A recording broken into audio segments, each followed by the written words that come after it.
नमस्कार, जय महाराष्ट्र. मी कैलास पुढे, माझ्यासोबत सनी शिंदे आहे. त्या ठिकाणी हर्षाली आहेत. लाईव्ह येण्याचं कारण एवढं की कालपासून संपूर्ण महाराष्ट्रभर एक अत्यंत घृणास्पद आणि लज्जास्पद असणारा व्हिडिओ ज्यांनी प्रत्येक मराठी माणसाला पाहून ते चीड येतं, तो व्हिडिओ नाही राहू दे तुम्ही राहा तसंच राहा. तो व्हिडिओ जो मंत्रालयाचा म्हणजे अर्थात उच्च न्यायालयाचा बाहेर गेट नंबर 4 या ठिकाणी दुपारी काय नाव आपलं प्रकाश शिवराम सावंत यांनी स्वतःला पेटून घेतलं होतं. पण सुदैवाने जीवितहानी कुठल्याही प्रकारे झालेली नाही आहे. पण जवळपास 52 ते 53% भाजल्या गेलेले आहेत ते.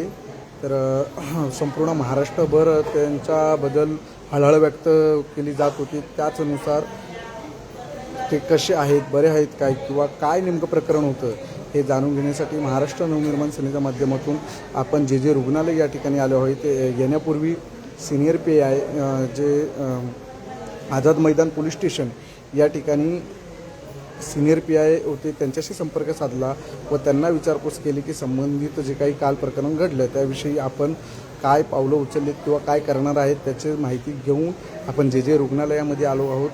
आणि आपल्यासोबत सावंत आहेत, ते सुखरूपपणे आहेत. त्यांच्याशी तुम्ही 2 मिनटं काय प्रकरण होतं नेमकं ते आपल्याला सांगतील. व एखादा मराठी माणूस ज्याला अनेक वर्षांपासून न्याय भेटत नाही आणि कुठेतरी त्याच्यासोबत काही विविध असे विकृत बुद्धीचे लोक आहेत त्यांनी जे पाऊल उचलले ते पाऊल उचलण्यासाठी त्यांना भाग पाडलं. त्यांचे 2 बंधू या ठिकाणी आहेत मोठे, ते विरार या ठिकाणी राहतात. आणि संबंधित जे काही पाऊल त्यांनी उचललं ते उल्हासनगर या ठिकाणी असलेलं एक विषय आहे, जमिनीचा काहीतरी विषय आहे. त्यांच्या वडिलांसंदर्भातला त्यांची जी जमीन होती ते कुठेतरी बळकावण्याचा प्रयत्न होता, जबरदस्ती हडप करण्याचा जो प्रयत्न होता त्या संदर्भातला तो विषय आहे.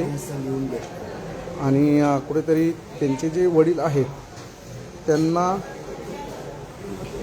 त्यांची मानसिक स्थिती व्यवस्थित नसल्याकारणाने त्यांच्याकडून कुठेतरी खोट्या नाट्या सह्या वगैरे घेऊन जवळजवळ 10 एकर जवळजवळ 10 एकर जमीन जी आहे, कुठेतरी 10 एकर जमिनीचा मोठा घोळ त्या ठिकाणी करण्यात आला होता. संबंधित व्यक्तींचे मी माझ्या तोंडातून नाव नाही घेणार, तुम्ही सावंत जे आहे ज्यांनी जे पाऊल उचललं होतं त्यांच्या तोंडातून संपूर्ण प्रकरण तुम्ही ऐकाल. आता सध्या तरी त्यांची अवस्था आहे 52 ते 53% मराठी माणूस जळतो. म्हणजे महाराष्ट्र संयुक्त महाराष्ट्राच्या चळवळीपासून ते आत्तापर्यंत मराठी माणूस जळत आला आहे. आतून किती दिवस मराठी माणसाने जळायचं हे सध्याच्या सरकारने सांगून द्यावं, अन्यथा आम्हाला आत्महत्या करण्याचं प्रमाणपत्र तरी लिहून द्यावं. काय झालं होतं आणि आता सध्या तुम्ही कसेत आणि डॉक्टरांनी काय सांगितलं, पोलिसांची भूमिका काय होती, कारण की तुम्ही उच्च न्यायालय अर्थात मुंबई हायकोर्ट या ठिकाणी जे काही पाऊल उचललं त्याचं कुठेतरी पूर्ण महाराष्ट्रभर हळहळ व्यक्त केलं जातं. कारण की एखादा मराठी माणूस ज्याची मुंबई महाराष्ट्राची आहे आणि महाराष्ट्र हे मराठी माणसाचं आहे, त्या मुंबईमध्ये कुठेतरी मराठी माणूस आज न्याय नाही भेटत आणि अन्यायाला कंटाळून स्वतःला पेटून घेतो.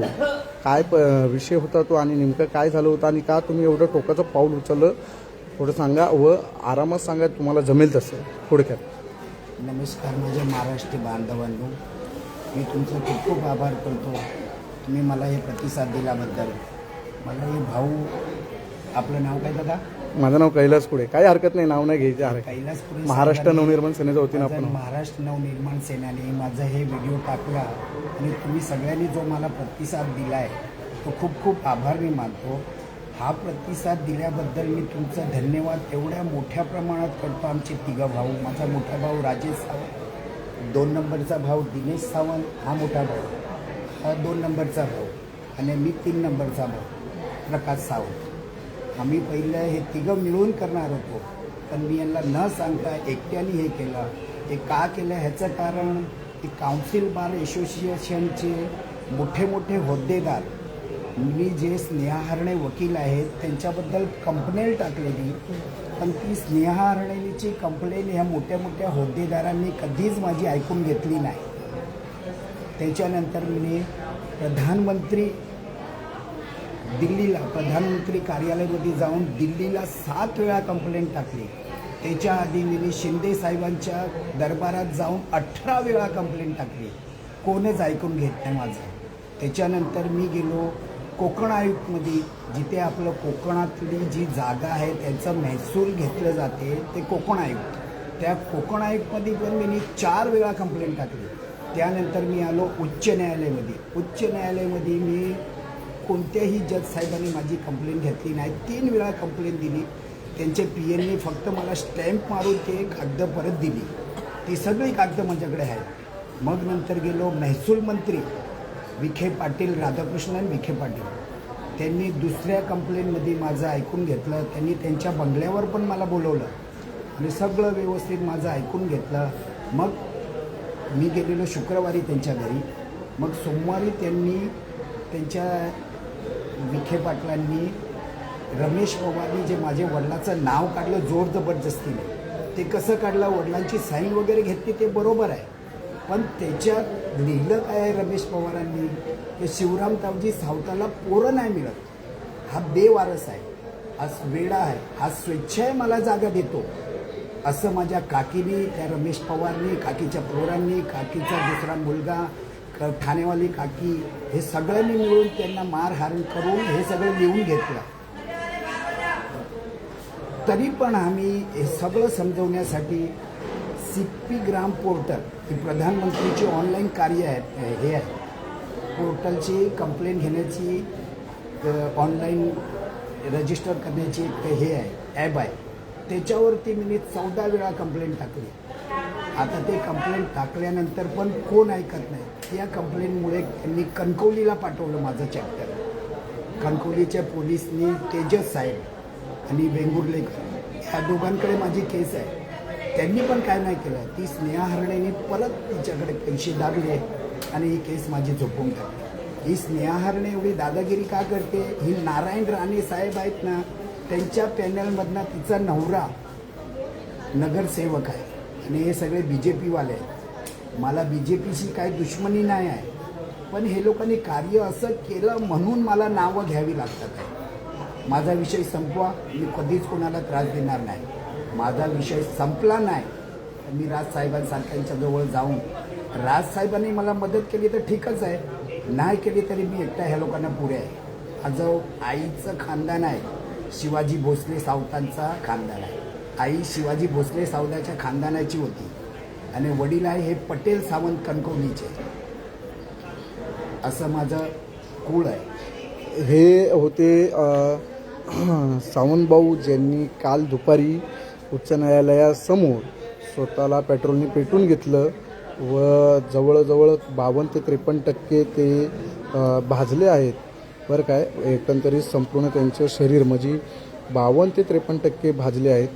तर फक्त सावंतभाऊ, आम्ही ह्या व्हिडिओच्या माध्यमातून तुम्हाला एकच सांगू की सन्माननीय राजसाहेब ठाकरे अर्थात महाराष्ट्र नवनिर्माण सेना हा एकमेव असा पक्ष आहे, तो अर्ध्या रात्री म्हणजे जेव्हापासून पक्ष स्थापनेपासून ते आत्तापर्यंत किंवा इथून पुढे जेव्हा केव्हा मराठी माणसावर अन्याय, अत्याचार किंवा मराठी माणसाला नख जरी लागलं तर पेटून उठणारं नाव म्हणजे सन्माननीय राजसाहेब ठाकरे.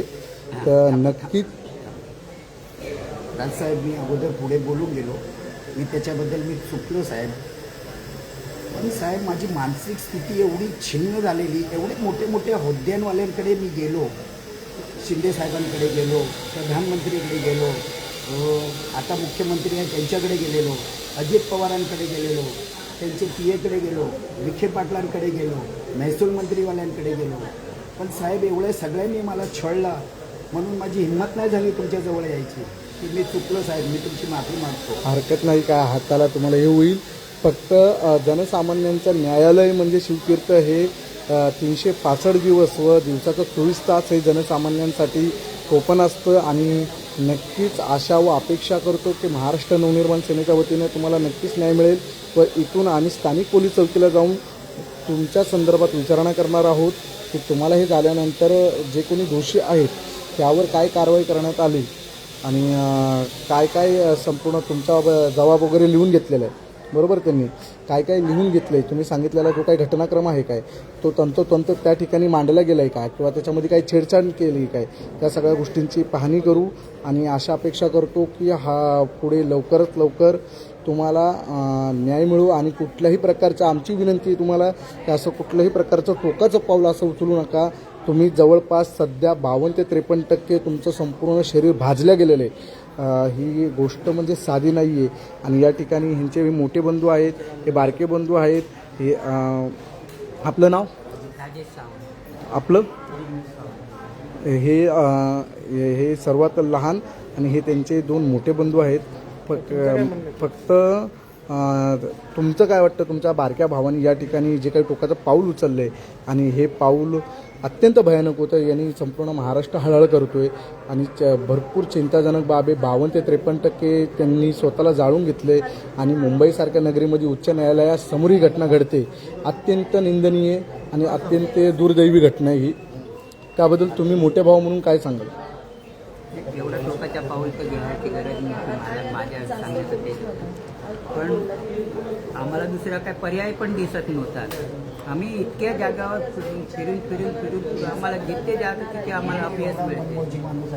त्यामुळे आमची मानसिक स्थिती खावळली आहे की आम्ही कुठल्याही टोकावर जाऊ शकतो एवढे आम्ही नाही. संबंधित विषयाला अनुसरून जे कोणी मंत्री असतील किंवा माननीय न्यायमूर्ती संबंधित केसबद्दल जे कोणी न्यायमूर्ती असतील किंवा जे कोणी संबंधित विषयास अनुसरून मंत्री असतील त्यांना हात जोडून कळकळीची विनंती आहे की जी भावना बारक्या भावाची आहे तीच भावना मोठ्या भावांची देखील आहे. म्हणजे परिस्थिती अत्यंत नाजूक आहे आणि खरोखर कुठेतरी यांच्यावर मोठ्या प्रमाणात अन्याय झालेला आहे.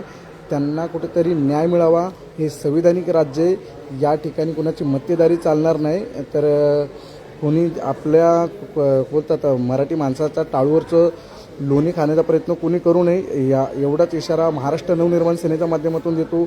जर त्या ठिकाणी एखाद्याचं नाव उघडीस आलं तर त्याला ज्या प्रकारे ह्यांनी स्वतःला पेटवून घेतलं त्याच प्रकारे त्याची नागडी उघडी झेंडा काढल्याशिवाय महाराष्ट्र नवनिर्माण सेना शांत बसणार नाही. तेवढंच सांगतो आणि पुन्हा एकदा आपणास आम्ही विनंती करतो की असं कुठलं टोकाचं पाऊल घेऊ नका आणि आपला हा व्हिडिओ सन्माननीय राजसाहेब व सन्माननीय अमित साहेब ठाकरे यांच्यापर्यंत कसा पोहोचेल याची जबाबदारी आम्ही घेतो आणि लवकरात लवकर आपणास न्याय मिळेल हीच अपेक्षा ठेवतो. जय हिंद, जय महाराष्ट्र. जय महाराष्ट्र.